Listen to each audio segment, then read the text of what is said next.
Do you have some US dollars, maybe Canadian, maybe even Great Britain pound that you want to transfer overseas and maintain that currency? Then follow along. I'll be sharing with you 2 ways that you can get this done. Now, the first method is to do a wire transfer online from your bank or in branch. For this, you're going to need your bank account details such as your bank account number, your routing number or transit code, SWIFT code, any of those numbers, right?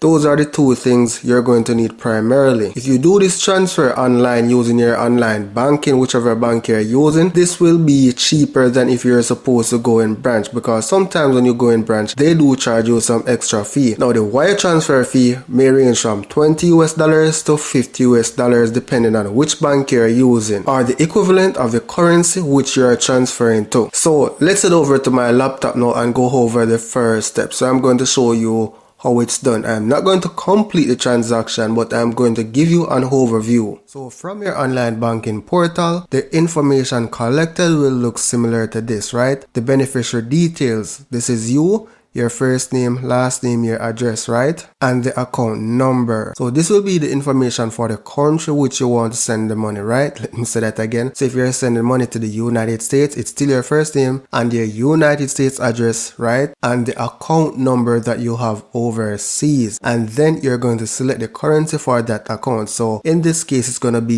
US dollars. If you're sending to UK, then you're going to select GBP, right? Now here is where you're going to specify the bank details. This is the branch that you opened your account. So you're going to specify the bank name. So if it's Wells Fargo, you're going to say Wells Fargo. And then you're going to research the transit code, the AB code, or the sort code for your bank. If you don't know it, however, this information is readily available online. So you're going to complete the information for the bank. Now you don't need to specify any intermediary bank details. The only time you'll need to use the intermediary bank details if you're like sending to another institution like say TD Ameritrade, right? But TD isn't a bank, right? And you will know when you need to use the intermediary bank details. They will give you this information. If you have additional information, you just add it and then continue. That's basically it, right? Now then the next step is going to be that you're going to select transfer and transfer the money. So this is the first way you can send your money overseas without converting your money to JMD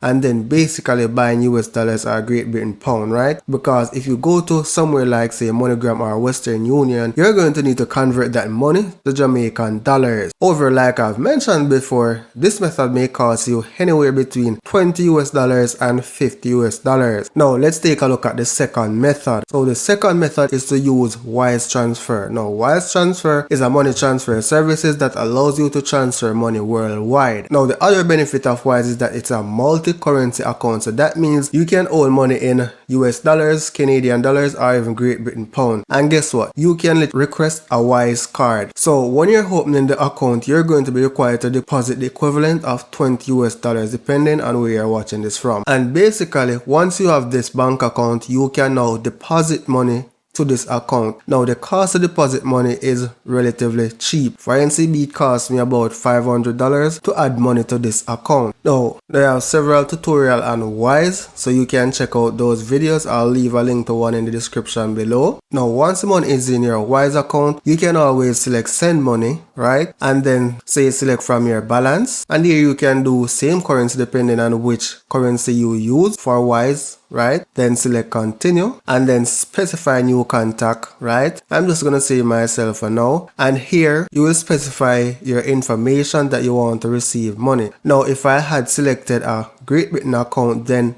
it will be showing the information for the Great Britain account. Because I selected the US account, it's asking for the routing number and account number. So let's step back 1 minute. So let's say I select Great Britain pound and then I'll say send money. I'm going to use my Wise balance. And in this case, I'm going to say international. Now I'm going to change and search for GBP. Then I'm going to continue. Select new contact. I'm going to say myself again. And as you can see, here it's asking for the UK sort code as well as the account number. Now if you had opened a Great Britain account initially or funded a Great Britain account initially, then once you select same currency, then it will ask you for the UK account number or whichever country you had selected first. You also have the option to use an IBAN, right? I've never used this before. If you're familiar with it, then you can use the IBAN and then confirm. Wise is really good, very efficient, and I do recommend it as a second account, honestly. So that's it for now, guys. Thank you for watching and see you in the next video.